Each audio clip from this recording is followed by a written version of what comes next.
They expected a shuttle, not Earth's galaxy's most powerful warship.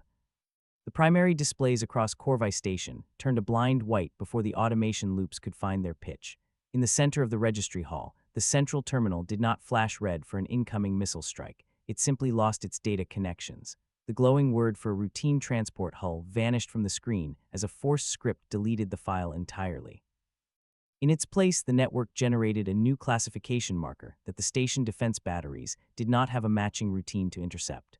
Patrol Commander Krethel sat frozen at his high command desk, his gray hands hovering over the control board while the power indicators died. The entire border post hung in a silent vacuum of absolute structural failure.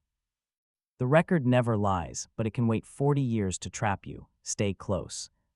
40 cycles earlier, the sector had been perfectly quiet. The Seveloy Trade Compact held the checkpoints of the outer reach for over 2,000 years, relying on bureaucratic routines to secure the border. Krethel ran the station with total compliance, checking 61,000 vessel files without a single unresolved problem. When a long-range tracking point registered on his console, he did not look up from the glass slate in his grip. The automated tracking system labeled the vessel as a small courier shuttle under a human registry. It was a low-priority target that had not been updated in 4 decades. Krethel stamped the electronic clearance form with his thumb seal, logged the entry, and ordered a standard inspection at the inner gate. Inside the command deck of the human ship, Officer Ortiz watched the station docking ring draw closer on his display screen. He set down his thick enamel mug and touched the primary tracking control, locking the ship into the static landing course. Beside him, Commander Alina Cho sat with her posture flat and steady, her left hand resting on the metal edge of the main table. 3 fingers on her hand were made of dull silver replacement alloy, the permanent mark of an old engine leak. She took the incoming transmission from the station without changing her voice. The checkpoint authorities still treated them as a routine transport crew, and she intended to let them open the docking tube before revealing the ship's true weight. 6 inspection guards crossed the pressurized seal of the docking tube, carrying standard slates and sidearms. They expected an empty commercial holding bay with simple crates and low-output engines. Instead, the team stepped directly onto a reinforced military staging deck. The lead inspector raised his handheld scanner to read the core, but the display screen immediately suffered a memory overflow loop. The data lines flickered and flashed an unrecognized triple-digit error code.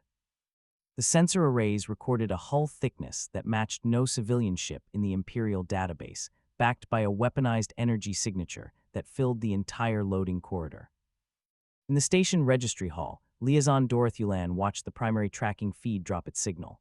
The communications link did not suffer from active static or jamming frequencies. It went completely silent because the data buffers were overwhelmed by the ship's output. The lead inspector's voice suddenly broke through the command speaker, loud and shaking with an emotion the station staff had never heard from a guard. He reported that the core was drawing immense power from a source they could not identify, and that the ship beneath their boots was not a shuttle.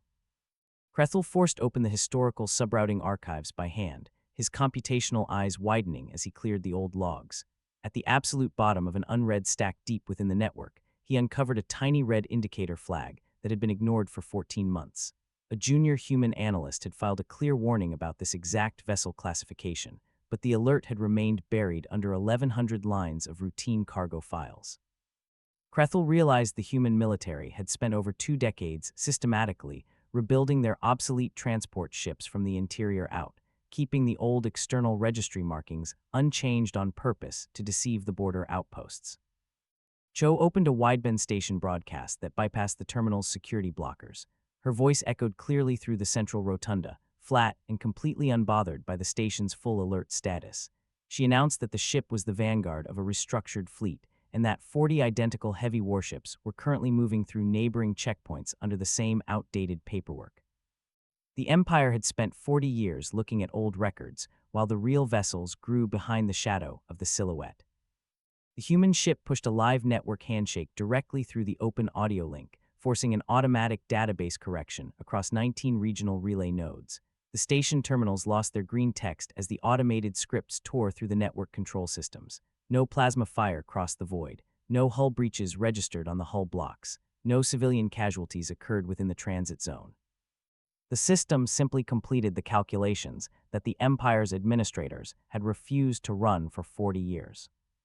Krethel gripped the edge of his command desk, watching the master registry permanently overwrite the station's tactical files. He spoke into the comm link, his voice thin as he commanded a total recall of his boarding forces before the weapon locks could fail.